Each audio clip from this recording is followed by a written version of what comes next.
दोस्तों स्वागत है आपका द एग्ज़ाम पोर्टल में। कैसे चली आप लोगों की तैयारी। तो बिहार सब इंस्पेक्टर के एग्ज़ाम का जो सो कॉल डेट निर्धारित किया गया है वो 24 अप्रैल को बताया गया है। और इस हेतु अब बचा है समय, काफ़ी कम बचा है। समय काफ़ी कम बचा है इन द सेंस बात यह है कि अभी बच्चे भले ही कम हो, पहले 6 लाख के आसपास थे प्रीलिम्स में, बट उसमें 50,000 बच्चों का रिजल्ट देना था। बट अभी 50,000 मतलब 48,000 ही बच्चे हैं और उसमें 2-2.5 हज़ार का रिजल्ट देना है। मैंने इसलिए कहा है कि आप तो कहेंगे कि मुझे 12,000 बच्चों का रिजल्ट देगा, 10,000 बच्चों का रिजल्ट देगा, लेकिन रिजल्ट वो देगा एक क्वालिफाइंग नेचर के अगले प्रोसेस के लिए, आपके फिजिकल के लिए। मेरिट का जो रिज़ल्ट बनेगा आपके इसी पे बनेगा, यानी कि इस 50,000 बच्चों में आपको 2213 यानी 2,000 बच्चों, टॉप 2000 बच्चों में आना है। तो ऐसे में आपकी तैयारी को हम लोग भी अपने लेवल से बेहतर कराने की कोशिश कर रहे हैं। और आपको भी अपने स्तर पे देखिए, जिसमें जो कमियां होती है ना उनको पता होता है कि मुझ में क्या कमी है। जैसे मेरे को पता है कि मेरा साइंस बड़ा मतलब शुरू से ही बीपीएससी वगैरह का टाइम जब भी प्रिपरेशन, तो उस समय बहुत कमज़ोर रहा। तो मैंने बहुत बेहतर ढंग से पढ़ा नहीं साइंस, लेकिन हाँ लूसेंट पढ़ा था और घटना चक्र पढ़ा था। तो बीपीएससी लेवल का उससे साइंस जो प्रीलिम्स में आते थे क्लियर हो जाते थे। मेंस में बीपीएससी के मेंस में एज सच एज साइंस में मतलब ऐसा कोई टॉपिक नहीं होता, साइंस एंड टेक करके होता है, जो कि मतलब एक अलग किस्म का होता है। तो वो मैं पढ़ लेता था, तो ये मुझे पता है। और सबको अपनी कमजोरी पता होती है। जैसे कि किसी का मैथ है, रीजनिंग कमज़ोर है, किसी का ज्योग्राफी वगैरह कमज़ोर है। मेरा साइंस पोर्शन में थोड़ा सा, ज्योग्राफी भी मैं बहुत ढंग से मैप वगैरह नहीं पढ़ाता था। बाकी हिस्ट्री, पॉलिटी, करेंट, इकोनॉमिक्स और बाकी जो इन दोनों सब्जेक्ट्स को छोड़ के सब बढ़िया थे। तो इस स्तर पे आपको अपनी तैयारी करनी है। अभी मैं जो वीडियो लेके आया हूँ वो मैं इसलिए लाया हूँ कि हम लोग एक डेली प्रैक्टिस सेट दे रहे हैं। मार्केट में बहुत सारे प्रैक्टिस सेट मिलेंगे। आप लोग बहुत सारे ऑनलाइन पोर्टल को आपने बहुत ज्वाइन किया है, जिन्होंने मतलब दावा किया है कि उनका ऐसा रहा, उनका कटअप भी ऐसा रहा और 80 से 90 प्रश्न उनके एग्ज़ाम में भी आएंगे। चलिए बेहतर बात है। और यदि ऐसा होता है तो बहुत बढ़िया है छात्रों के लिए, क्योंकि जेन्युइन छात्रों को रिजल्ट मिलेगा। जो 200-250 इतना फी करके आपके साथ जुड़ रहे हैं, हमारे साथ जुड़ रहे हैं, उनको एक प्रॉफिट मिलेगा, ठीक है।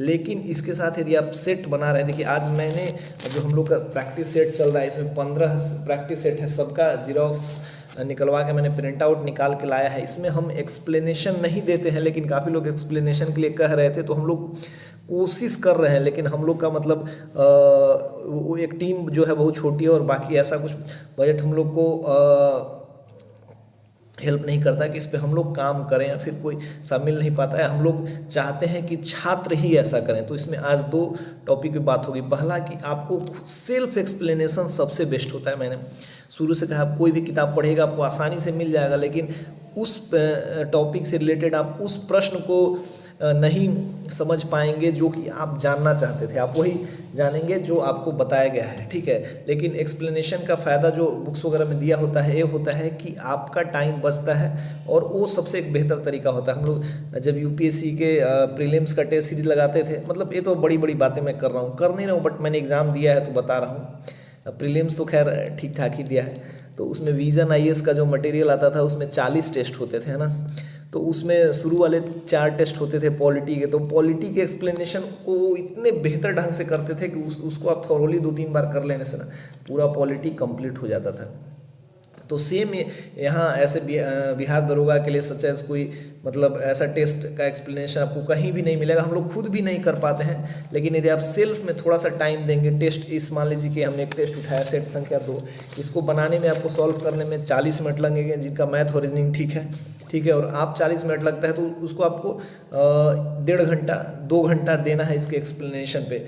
एक्सप्लेनेशन देखिए, एक्सप्लेनेशन कैसे करना है। मैं एक प्रश्न लेता हूँ, मैं बता रहा हूँ कि उस प्रश्न से रिलेटेड क्या प्रश्न हो सकते हैं, क्या प्रश्न एराइज हो सकते हैं। जैसे एक सही सुमेलित नहीं है प्रश्न है, तालुकदारी व्यवस्था, रैयतवाड़ी, स्थायी बंदोबस्त, महालवाड़ी। तो इस प्रश्न में यदि आपको सही आंसर पता है, इसके बाद में आपको क्या करना है कि रैयतवाड़ी व्यवस्था, स्थायी बंदोबस्त का सबसे पहले आपको एरिया लिख लेना है। मान लीजिए आप एक पेज तैयार करते हैं, थोड़ा सा टाइम लगेगा, सबसे नॉर्मल टॉपिक है, हर बुक में मिल जाएगा। आप उसके एरिया के बारे में करना है कि कि जैसे स्थायी बंदोबस्त को किसने मतलब उसका एरिया देखना है कि यहाँ बिहार में, बंगाल में, इनके कुछ हिस्सों में इसको लागू किया गया था, कौन सा किसके द्वारा लागू किया गया था और कितना परसेंटेज था। जैसे इधर 11% था, महाराष्ट्र और वो सब मिला के बाकी 89% थे। तो ये आपको ध्यान देना है। टॉमस रीड, टॉमस मुनरो जो उन्होंने बंगाल में महाराष्ट्र वगैरह में जो लागू किया था व्यवस्था, उसके बारे में आपको जानना है। तो ये 3-4 चीज़ आप ये करेंगे तो मान लीजिए कि हमने रैयतवाड़ी और स्थायी बंदोबस्त और महलवाड़ी से प्रश्न दे दिए हैं, तो इसके अलावा उससे जो प्रश्न राइज होंगे कोई भी मतलब इतना इना नहीं जाएगा, लेकिन मैंने जो बताया वही होगा कि आप इसमें इसके जनक कौन है कर सकते हैं, व्यवस्था कितना परसेंटेज स्थायी बंदोबस्त ने कवर किया था, कौन से राज्यों में हुआ था। और यदि यूपीएससी का एग्जाम होता तो इसे प्रश्न पूछते कि उनके विरोध का कारण क्या था, स्थायी बंदोबस्त क्यों फेल हुआ, महलवाड़ी क्यों फेल हुआ, ये विरोध। तो ये डीप है, आप हमसे नहीं पूछा जाएगा, बिहार सब इंस्पेक्टर के या वनडे एग्जाम में नहीं पूछा जाता, ऐसा जान सकते हैं। जैसे अगला प्रश्न है नया, एक मान लीजिए प्रश्न ले लेते विटामिन B3 का रासायनिक नाम। इसमें जो भी वो 4 ऑप्शन दिए हैं, thiamine, folic acid, niacin, biotin.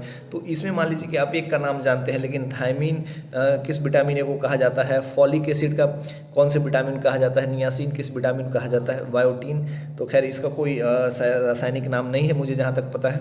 तो आप ये तीनों रासायनिक नाम, तो इससे एक टॉपिक आप एराइज कर सकते हैं कि अच्छा जो विटामिन होते हैं उनके रासायनिक नाम भी पूछे जाते हैं। तो ये आप एक टॉपिक कवर कर सकते हैं। और ऐसे गारंटी के साथ कह रहा हूँ कि यदि आपने ऐसा 10 पेपर सॉल्व किया, जिस मैं एक्सप्लेनेशन से बता रहा हूँ, आप 11वां 12वां में 5 नंबर 7 नंबर आगे बढ़ा लेंगे। जैसे लिखा है 1857 में भाग लेने वाले सिपाहियों की संख्या सर्वाधिक थी। इसमें बहुत सारे टॉपिक्स आपको आ रहे होंगे, जैसे दिल्ली में नेतृत्व किसने किया, लखनऊ में किसने किया, बिहार में किसने किया, कहाँ से शुरू हुआ, पटना में कौन से पुस्तक विक्रेता थे जिन्होंने इस आंदोलन को आगे बढ़ाया, ये सब जानते हैं।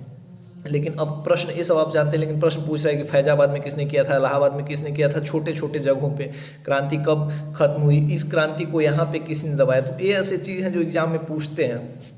ये ऐसा यदि आपको एक प्रश्न मिल जाता है तो यदि आप अपने एक्सप्लेनेशन में 1857 की वो चीज़ें जो आपको नहीं याद आती है, नहीं पता है, आप लिख लेंगे। तो देखिए यहाँ पे 3 प्रश्नों को मैंने बताया। मान लीजिए ये जो व्यवस्था, बंदोबस्त व्यवस्था के बारे में बता दिया, विटामिन का नाम क्या है एक टॉपिक हो गया, 1857 के संघर्ष से रिलेटेड टॉपिक, ये सब लूसेंट में या घटना चक्र क्राउन वगैरह में दिया हुआ। आप ऐसे करके एक टॉपिक बनाएंगे और उसको लास्ट में रिवाइज करेंगे तो मैं दावे के साथ कह सकता हूँ कि इससे आपको 100% बेनिफिट होगा। एग्ज़ाम में 15 से 20 नंबर आप बढ़ा लेंगे। यदि आपका नंबर कम आ रहा है तो 60-65 आ रहा है, तो यदि आप 10 से 15-16 प्रैक्टिस सेट करते हैं तो ठीक है।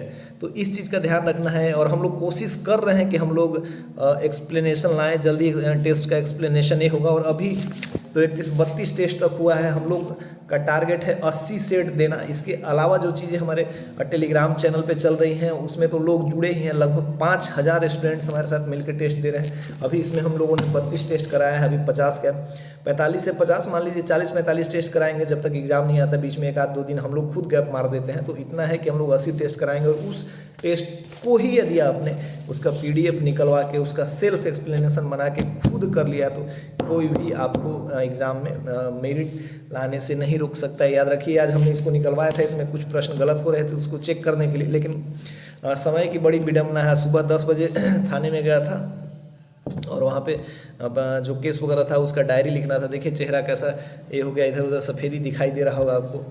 फिर उसके बाद 4 बजे से गया था, अभी गश्ती 9 बजे ख़त्म हुआ, 9 साढ़े 9 बजे अभी जस्ट आया हूँ। तो तब तक ये पहुँचा दिया था जिसने जीरोक्स करा था। अब इस पर एक पढ़ के वीडियो बना रहा हूँ ताकि आपको इसका हेल्प मिले, फिर जाके अपना भी कुछ काम करना है। तो आप इस तरीके से इसको, क्योंकि टाइम बड़ी कम होता है, आप आइएगा तो आपको खैर पता चलेगा, लेकिन आना भी एक मतलब बिगर ही समझिए अचीवमेंट टाइप का है। तो मैंने जैसे बताया, आप एक्सप्लेनेशन करिए, 5 सेट 7 सेट का करिए, एक आधा सेट हम लोग भी करेंगे, बताएंगे, एक्सप्लेनेशन भी मिलेगा आपको, है ना। और आगे के कौन से एग्जाम का कुछ आपका जो क्वेरी होगा उसको कमेंट बॉक्स में ठोक दीजिए। टाइम तो आजकल थोड़ा और जैसे जैसे बीत रहा है कम मिल रहा है, लेकिन कोशिश किया जाएगा कि आपके क्वेरीज को सॉल्व किया जाए। ये आप PDF ज़रूर निकलवा लीजिएगा, इतना कंजूसी मत कीजिएगा। 50,000 में आए हैं, यदि रिजल्ट नहीं होगा तो फिर 50,000 कितने 50,000 खत्म होंगे। 2,000-4,000 रुपये अगर खर्च भी हो रहा है ना, दिल खोल के करिए ऑथेंटिक चीज़ों पे। और इसका PDF निकलवाइए, प्रिंट आउट निकलवाइए। यदि हमारे टेस्ट से जुड़े हुए हैं तो आप टेस्ट लगाइए, एक्सप्लेनेशन लगाइए, फिर आप फ़ायदा देखिए। और ग्रुप से जुड़ना चाहते हैं तो उसके लिए हमने अनेकों वीडियो बनाए हैं, आप दूसरी जगह जाके देख सकते हैं। अब तक के लिए हम लोग बताते ही रहते हैं कैसे ग्रुप में जुड़ना है, कैसे जुड़ना है, क्योंकि हमारे टेस्ट का रिव्यू कहीं से भी ख़राब नहीं मिलेगा, जिस पे हम लोग मेहनत करते हैं। हम लोग जानते हैं कि मेहनत हो रहा है। ग्रुप में 151 रुपये में मतलब 70-80 टेस्ट तो आपको भगवान भी नहीं दे सकते हैं, हम लोग दे रहे हैं। खैर हम लोग भगवान नहीं है इसीलिए दे रहे हैं। और लुसेंट चल ही रहा है कंटिन्यू, वेबसाइट पे घटना चक्र चल रहा है और सार संग्रह चल रहा है। अभी भी यदि आप जुड़ना चाहते हैं तो आपका वेलकम है, आप जुड़ सकते हैं। एटलीस्ट इस टेस्ट और एक्सप्लेनेशन के लिए तो आप जुड़ ही सकते हैं। इससे बेहतर और बढ़िया प्लेटफॉर्म आपको नहीं मिलेगा 5000 बच्चों का। और यदि जो हमसे पहले से जुड़े हुए हैं इस टेस्ट को, ऐसे ही बाबू लोग हैं, बच्चा लोग, एक्सप्लेन करना है, मेरा चेहरा थोड़ा देख लो कैसा हो गया है, लेकिन ठीक है, एक छोटा सा सेटिस्फेक्शन है, बड़ा तो नहीं कहूँगा। मिलते हैं फिर नए वीडियो के साथ। हिंदी वगैरह का जो क्वेरी होगा कि हिंदी किस चीज़ पे वीडियो चाहिए, फायरमैन वगैरह के लिए कुछ पूछ रहे थे, खैर उस पर मैं वीडियो बाद में बनाऊंगा। उसके भी प्रैक्टिस सेट के लिए हम लोग सोच रहे हैं कि कुछ अवेलेबल कराया जाए। तब तक के लिए चलिए अपना इधर क्वेरी जो है मैसेज में ठोकिएगा, टाइम मिलेगा तो रिप्लाई करेंगे। जय हिंद।